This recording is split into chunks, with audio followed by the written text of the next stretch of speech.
This is Friday Evening's Undercard. On our wrestling show today, Hillbilly Jim dances, Bobby Heenan wants to buy the Boston Garden, and Gorilla Monsoon looks at some x-rays.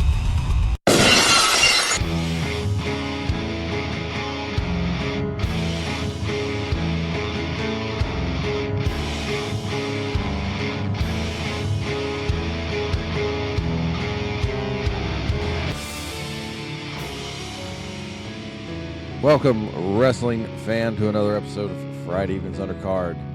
I'm John. That's Eric on the other side. Eric, how you doing, buddy? Pretty good, man. How you doing? I'm doing good this morning. It's a nice, bright, sunny day. It's like 40 degrees colder here than it was yesterday. Yeah, I can relate to that. We had quite the night last night. 60 to 80 mile per hour winds, no power, flooding. It's a right sporty time here in South Central Pennsylvania. Yeah, what time did the power come back on for you? I'm not sure. I went to bed and it was out. And you woke up and it was on. It was on, so, yeah, it was pretty crazy, Parts of the town were flooding and trees down. For a period, it was almost like it was a hurricane outside the window there, so, and not the Shane Helms hurricane. Yeah, not the Shane Helms hurricane. It's the craziest thing down here in Virginia, down here in the Tidewater. It's amazing how, bad the drainage is down here. I'll pull out of the house and go out to the main road, and the road will be, flooded with a foot of water. And I'm like, I can see the ocean from this stoplight. I can see the ocean. It's right there. Why don't this water go anywhere? Yeah, for us, we had all the leaves coming down from, for fall and basically blocked all the storm drains. And then we get, 3 inches of rain. And, well, there you go. Yep, that usually causes a backup. It was almost like a monsoon. Dare I say a gorilla monsoon. A gorilla monsoon. And just one note for the people out there. If you hear any crazy noises, like hammering or anything like that, my neighbors next door to me moved out a week ago, and so they've got the maintenance crews over there, and 15 minutes ago it sounded like they had a jackhammer over there. So wait, Bill Goldberg's over there? Well, he might be. I should go check. He wasn't in Saudi Arabia, so it is possible that he's here. That's the only reason there'd be jackhammers. Well, that's true. Speaking of the Saudi show, real quick, because you said you got to go. Did you see any of the results? I'm sure you didn't watch it. I didn't watch it. I did see the results. So they had a title change in Saudi Arabia. That was weird. I don't know why they put the belt on Bray Wyatt, but they backed themselves into a corner with that one. And it's 2019, and Hulk Hogan still doesn't do jobs, even if he's not actually wrestling the match. It's not going to do a job, brother. I'm not going to do no job in front of 70,000 people, brother. Tell Ric Flair he can do the job. Well, that's one person who's not on this show, Hulk Hogan. Because you don't see him on free TV. No. Anyway, this is June 29th, 1987, and I know for the listening audience out there, this is really weird that we're actually coming to you with an episode of Prime Time, because it has been quite some time since we've been able to get together to record one of these. Yeah, but another Prime Time without Hogan. It's kind of amazing how many of these without him during this era. But hey, they made it work. If you're going to see Hogan, you got to pay for it. And that's that's so much of a difference between what we have now. Now, you couldn't have imagined not seeing John Cena on Raw every week. It would just been unheard of. Yeah, and also you're giving away at times pay-per-view caliber matches on Raw and SmackDown. Oh yeah, yeah, for sure. Every week they do that now. Yeah. You think about this. As we go through, there's a lot of jobbers on this episode. A lot of mid-card guys. Yeah. You could not run a Raw or SmackDown with this caliber of talent or placement on the show, if you will. No, you'd have to spend years getting the audience used to seeing that again. Yeah, it's definitely, and when we go back and watch, it's amazing how much the business has changed in, 30 years. And, Yeah. but I guess for, any business, you would see change within 30 years for the most part. So, but I think for our fans that may have not remembered this era or now just coming back to it, it's a bit of a shock compared to what you see today. Oh, absolutely. All right. Anyway, we start off. Bobby Heenan has one of his nice sparkly jackets on again, I believe, and still the neck brace. Oh, of course. But there is a tease going through this whole episode that they're going to bring in the X-rays of Bobby Heenan's neck. Yeah, I mean, this is a long time running gag, and here it is now, the X-rays to prove your neck's bad. Having had neck issues, it's really not the X-ray that's going to tell you very much. It's actually the MRI. But hey, this is 1987, folks. Yeah, that's true. It's almost like the field sobriety test that Chris Jericho had CM Punk do a couple years ago. Oh, yeah. Oh, anyway. Oh. To the first match we go. Unless you had something to add to the next No, discussion. not really. Not really. Brad Rheingans against Terry Gibbs. Yeah, I mean, now, Brad Rheingans, big AWA guy for a while, but probably not a, really name that a lot of, say, WWF fans would have known necessarily. No. When they started the match, I thought Terry Gibbs was Ted DiBiase. Yeah, he did kind of have that look. I took a quick look, and I'm like, oh, it's Ted DiBiase wrestling. And they're like, no, but Terry Gibbs. Oh, never mind. No, that's a big letdown. Yeah, not really not really much to the match.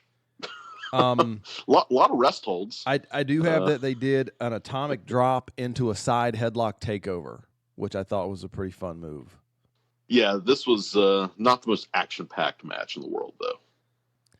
I'm trying to remember because I watched the first match of this episode a very long time ago, and then I came back and watched the second half. I can't remember.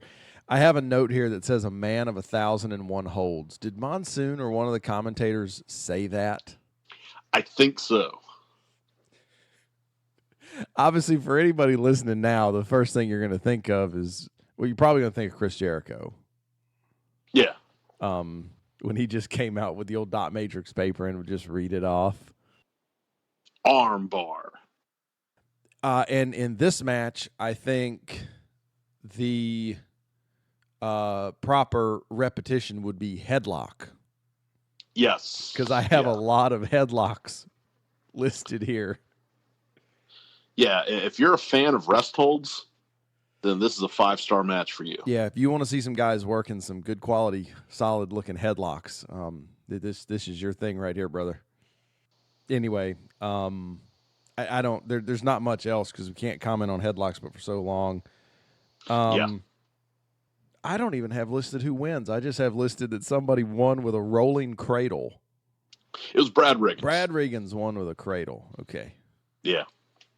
And so now that the match is over, that you go back to the studio, and I guess I didn't notice it before, but I'm seeing it now. There have got to be close to 50 of those wrestling dolls on the table. This was actually my favorite part of the show.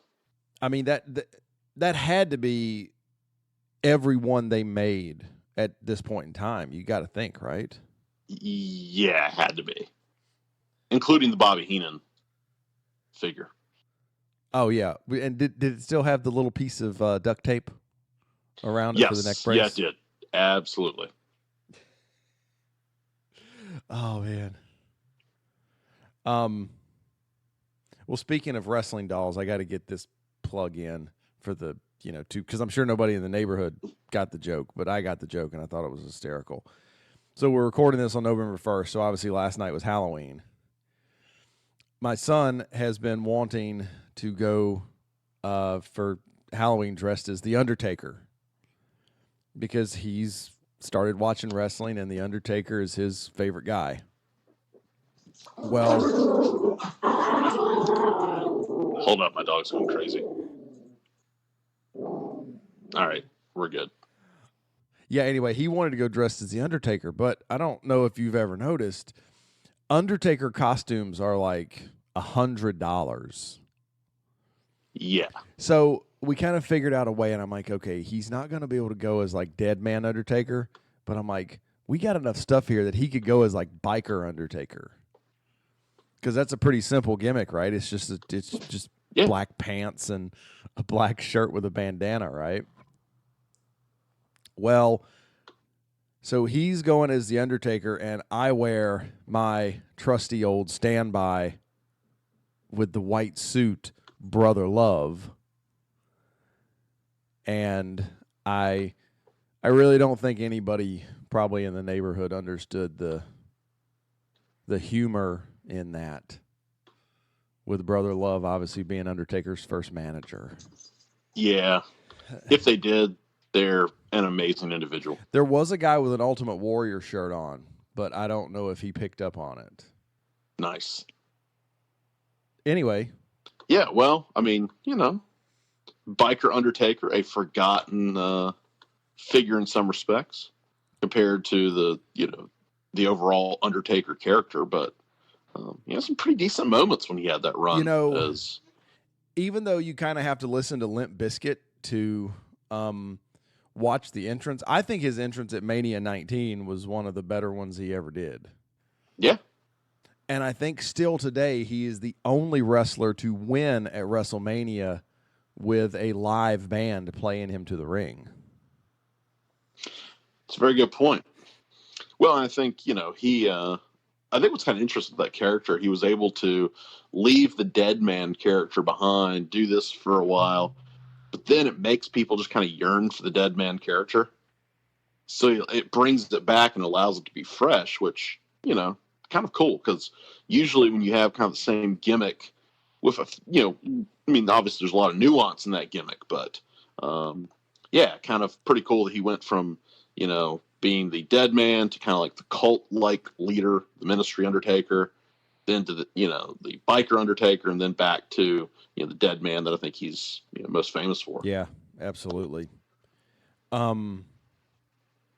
Speaking of Dead Men, hopefully this next match that we have here didn't cause anyone to become deceased as a result of boredom. I'm going to read straight off the page exactly what I wrote down. Iron Mike Sharpe versus Hillbilly Jim. Entrance music, banjos. Iron Mike Sharpe is Canada's self-proclaimed greatest athlete. Jim is walking around ringside clapping his hands to a big crowd reaction. A very blah match to the break. Jim wins, crowd goes crazy. That's pretty much all you need to say. That's about it. And in the intermission, and just think of how hurting they must have been for content that you had a Hillbilly Jim against Iron Mike Sharpe have to have a commercial break. But, I mean, they must have really been having to, like, figure something out here, because I don't know. Anyway, you get in the commercial that Monsoon's asking for the x-rays again. Yeah. And that's that. We cut away from that and we go to a Mean Gene interview with the Honky Tonk Man and Jimmy Hart. Greatest Intercontinental Champion ever. Greatest Intercontinental Champion ever. I'm surprised. I mean, yes, his title reign was long, but it's not so long. I'm kind of surprised they haven't had somebody like break that. Well, you gotta keep that record for the Honky Tonk Man. That's a classic record. Yeah, I guess. I mean, obviously the record for the world title is never going to be broken, ever. No. Like, not even close. Not even the cumulative record is going to be broken on that. Anyway, I have one quote from the Honky Tonk Man here. He said he's the rich girl's lover and the poor girl's dream. It's almost like a Ric Flair comment. I can't see Ric Flair saying that. I'm sure he was non-discriminatory. If you could find your way up to room 2505 at the Georgia Marriott, he would have a good time. See, I think we sometimes need to visit all those hotels that Flair went to. That'd be pretty good. Like, make a listing. Go back and watch those old WCW tapes and make a listing of where he said he was going to be. Yeah, and see how many of them are actually still standing, actually. I mean, I think it would be fun to visit the Charlotte, North Carolina Radisson. Weren't we talking about that? Isn't one of those torn down, or it's sort of like a value motel or something? Yeah, yeah. I mean, and you think about, too, those properties, this is like 30 years ago in some cases for some of those properties. So, yeah, we should do that. I think what we're going to do, every time we watch an old Flair promo, any hotel he mentions, we got to make a note of it. Yeah. Yeah, we'll see. I haven't watched a lot of that old Mid-Atlantic and WCW stuff in quite a while. Hey, there's some good stuff down there. Oh, yeah. I'm not saying it's not good. It just hasn't been sort of high on the list to watch. I discovered the other day, and this is where I sent you that picture, the 12-volume St. Louis wrestling stuff. Mm-hmm. That's where I sent the one. Oh, I'll drop that little tidbit later because Monsoon has to go there. Just there's a tag team match and he has to go there, so I'll drop that in a minute. Anyway, we get the break segment and Heenan and Monsoon. Heenan's got the big package with the X-rays, and he says, "Go ahead, put your gorilla paws on it." And then they announce that Hillbilly Jim and Little Beaver, the little person wrestler from WrestleMania 3, is going to be on Jake Roberts' Snake Pit. And Heenan says, "Mudlick has a lottery now. Jim won Little Beaver. The loser won 2 Little Beavers. How many Little Beavers can a man have?" Yeah. The 80s. Now, this is kind of dangerous. There's always the worry that the snake could have eaten Little Beaver. That snake probably could have. We got to think about that. Little Beaver was putting himself in danger here. Yeah, he was having to go on there with Jake Snake's Python. At least he wasn't. Not to be confused with Hulk Hogan's Python. That's true, brother. At least Jake wasn't wagging the Python around like he was at Heroes of Wrestling. Well, yeah, there is that. And if you're listening to this and you haven't listened to the Heroes of Wrestling thing, go listen to it. Watch the show first. Listen to our report. It's the best pay-per-view in the history of pro wrestling. And by best, we mean absolute train wreck. Yes. It's the Howard the Duck of pro wrestling. Yeah. Oh, absolutely. Got to get that Howard the Duck reference in there. So anyway, yeah, I don't know what to say about the Snake Pit segment. No, I always, I think when I think about this era of wrestling kind of moving into the 90s, I think about these, kind of set interviews, whether it be Piper's Pit, the Snake Pit, for the Love Show, the Barbershop with Beefcake, kind of a cool thing I think they used to do back in the day. Yeah, I'm not saying it wasn't cool. I'm just not sure what to, sort of come up with it. Jim says King Kong Bundy was a coward and says he's coming after him. And that's about it. The Python was like making like a barber's pole wrap around Jake's arm. Yeah, he should have been like, "Hulk Hogan, I'm coming for you." Oh, wait, never mind. That was Booker T. Yeah. Whenever I hear somebody call out, that's the greatest call out in professional wrestling history. Oh, yeah, that's got to be number one. Got to be number one. Anyway, we get another jobber match. Oh, wait. Heenan says that Little Beaver is going to start working as a scarecrow on Hillbilly Jim's farm. That's awesome. And we get JYD and Terry Gibbs. Hey, Terry Gibbs again. Yeah. Shouldn't be a secret who wins this match. Yeah, this is pretty much a squash. Yeah, it's the dog. You get a big crowd reaction for the dog. Obviously he was still over. I didn't look up where this match was. It was probably somewhere in the Southeast for that reaction he got. I have that they did a crisscross into a hip toss, It's a nice little rhyme there. 30 years later, I have no idea what the purpose of the crisscross was. I just don't know. And then you get a slow motion clothesline from JYD. And not the slow motion stuff that we see on All Elite now. Like, I think that was pretty much as fast as he could move. It just happened to be slow motion. Yeah. And the dog wins with a thump. And then he gets the kids in the ring to dance with him. And all is well in the world. Yes. All right. Next match. Lanny Poffo against Frenchy Martin. That would sell out an arena anywhere in the world. Yes, it would sell out. I mean, it would sell out the Superdome, brother. Anytime. Why this did not headline WrestleMania 3, I'll never know. I mean, with no hype, it would headline it. Yeah. So Lanny Poffo does a kip up, and then Bobby Heenan says something about Bundy. And Monsoon says Bundy would have a cardiac arrest before he hit a kip up. Maybe if you hung a Twinkie out there, he might attempt it. That's a little bit of sad foreshadowing, though. Yeah, that's true. Yeah. So, yeah, every now and then you hear things, you're like, ooh, that didn't age well. We get an anatomy lesson from Gorilla. He says the trapezius subscapularis. That actually makes some sense. Well, the trapezius is right. I mean, that's where he was working. Yeah, and your scapula is basically your shoulder. I just didn't know what the I don't know what the subscapularis is. Would mean probably under the shoulder. Maybe. That's the only thing I can think of. Anyway.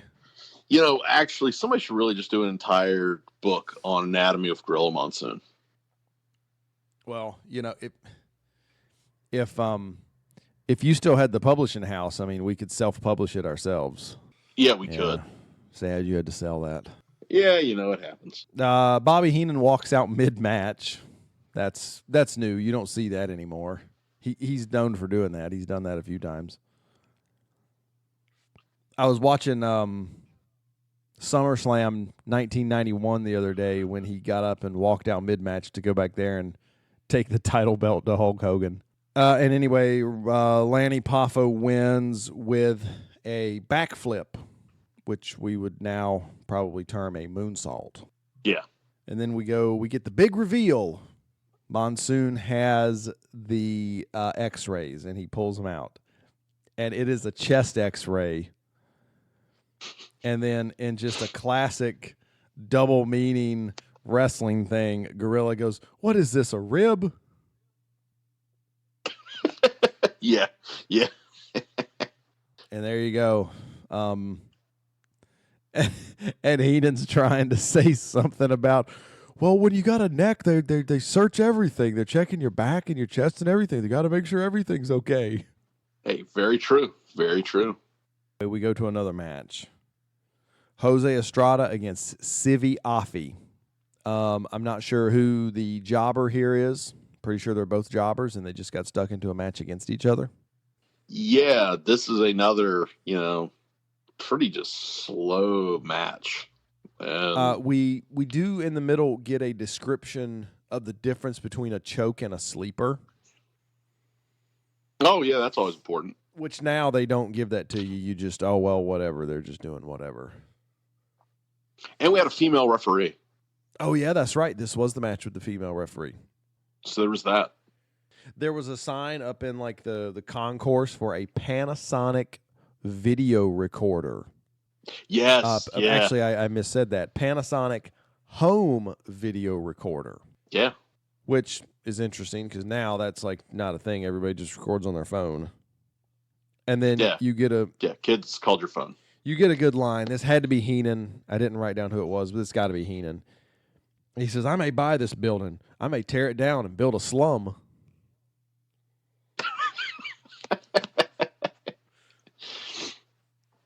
Classic Heenan. Yeah, absolutely, for sure. And then Jose Estrada wins. I don't remember how he won. He just won. Yeah, I think it was another cradle, but that tells you how memorable this is. All right, so now you get the tag match.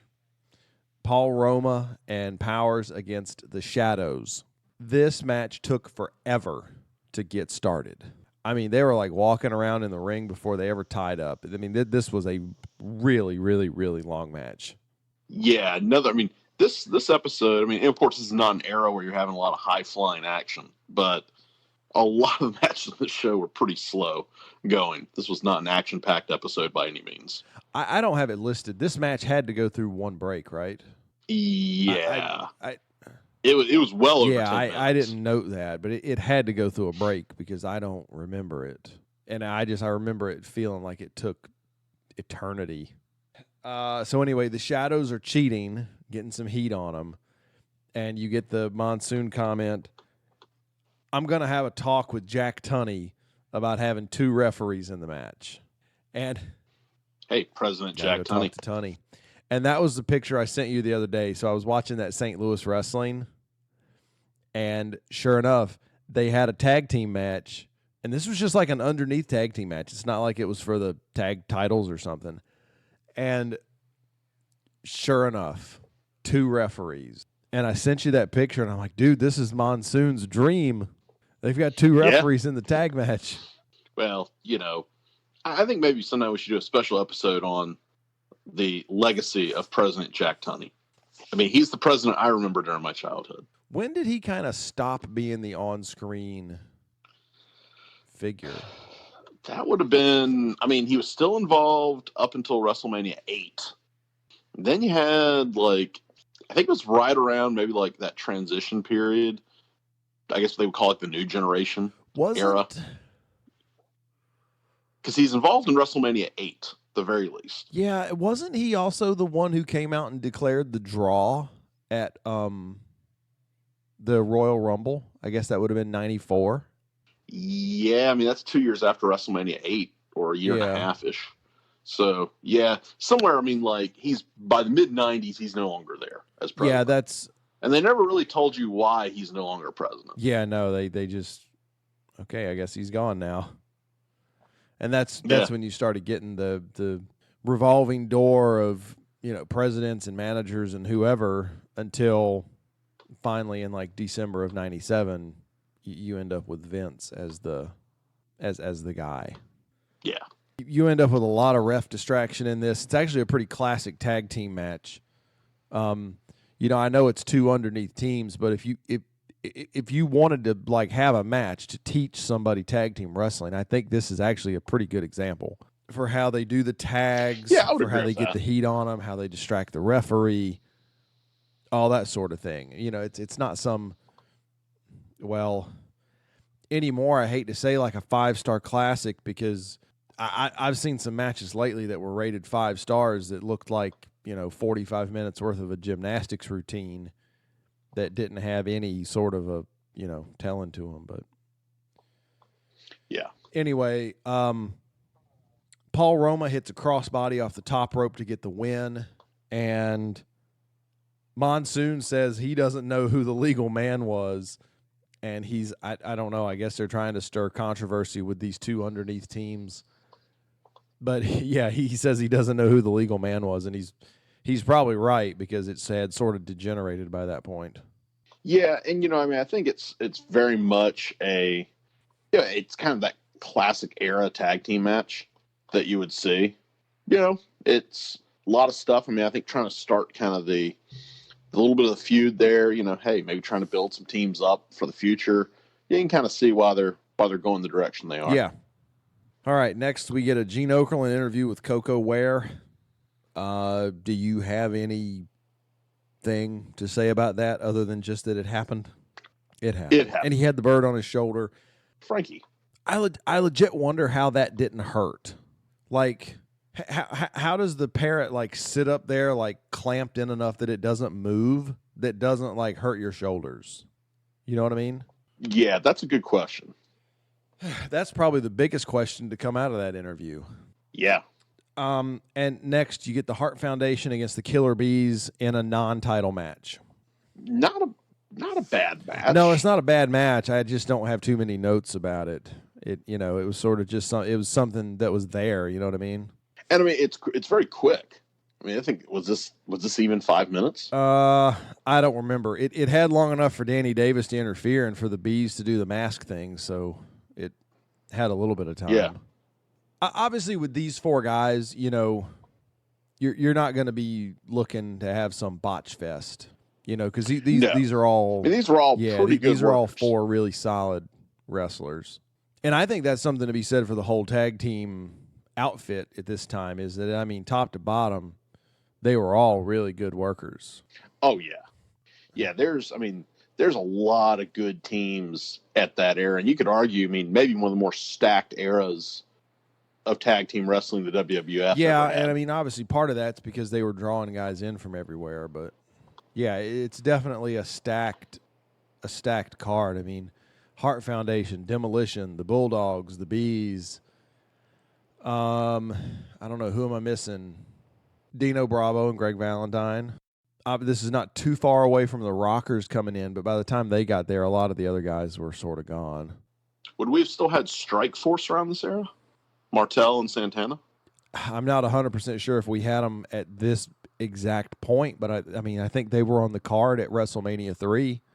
Yeah. They were the opening match against Morocco and Bob Orton. Yeah, so I mean, that's a pretty talented team with Santana and Martel. You know, if my notebook was in order, I could just sort of flip back some pages, but it would take too long to do that. But yeah, we've actually talked longer than this match actually took. Yes, we probably have. They do the mask switch thing. Jesse Ventura obviously makes us stink about that. This was from a TV taping, so you had McMahon, Ventura, and Bruno on the commentary. And Jesse Ventura's yelling about the ref decision. So that's 2 matches in a row where one of the commentators is complaining about the ref decision. And that's that. They go back to the set, and Bobby Heenan gets irritated about the x-rays and knocks all the dolls onto the floor, and off to credits we go. Yeah, but did you notice, though, how he claimed, like, Monsoon said, I'm going to punish you like one of my kids. I'm going to take away your phone. Oh, and yeah. Heenan's like, and phone's he starts, mine. like, hugging the and then phone. He just, like, clutches the... Yeah. You're not going to have a phone next week. And then actually good camera work.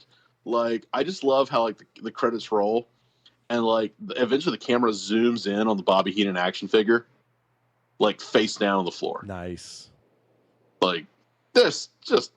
Yeah, that was some good work by the production crew. And off air we go.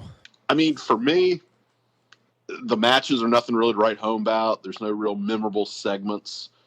Certainly, once again, it was Heenan and Monsoon that's carrying this show. And which I think we could say for a lot of episodes of Prime Time Wrestling. Yeah, I don't think this show was known for having the great matches on it. No, I mean, there's some guys that you haven't probably thought about in years that you get to see. But yeah, I mean, I think it just shows how good Monsoon and Heenan were. That really, for a long period, WWF built a show around those 2 guys. Oh, yeah. Because, I mean, I think those 2 were on this show as the hosts for probably another 3 or 4 years. Yeah, because, I guess the last Primetime Wrestling's in what, 92? It's 93. Yeah, that's when Raw comes in. I mean, so whatever the week before Raw comes out. They're later going to go to, like, that round table type, like, set where you have, like, Perfect and other people. But, I mean, you still had Monsoon and Heenan. And that was how they debuted Flair, right? Yes. Yeah, it was. Yeah, Flair debuted on Primetime. But yeah, I mean, what does it say that like these were the foundations of their basically a show during this era? Oh yeah, I mean this was the Monday night show. Everything else was just the syndicated shows, Superstars and Wrestling Challenge. Yeah, I mean, and I think that shows like Heenan. He's one of those guys. Heenan could have been a legitimate comedic star without pro wrestling. Oh, for sure. I mean, he was that good, and Gorilla was just the perfect foil for him. And yeah, I mean, like some of the bits they do, some of the liners that Heenan has, you're like, this isn't good for a wrestling show. This is good comedy in general. And he was just doing that off top of his head. Nobody was writing that for him. No. Yeah, I think a lot of the stuff. I mean, maybe Monsoon and Heenan might have kind of talked through it a little bit, but yeah, I like the fact that it's not scripted. Which it's amazing how much the comedy bits land on Primetime Wrestling. Yet when WWE tries to do a comedy bit today, it usually falls flat. Oh yeah, it's because they're overthinking it and they're giving it to somebody who who doesn't know, who's not a comedian, who doesn't have like that sort of timing, and it's just blah. Yeah, it's just very forced comedy, whereas this is just very natural. It kind of happens, and yeah, I think that's what makes this such. I think this is why people remember Primetime Wrestling today. You'll never hear somebody say, "Hey, remember that match on Primetime Wrestling?" It's never that. It's remember Bobby and Gorilla. All right, fans. I think that wraps this one up. We appreciate you listening, and we'll talk to you again next time.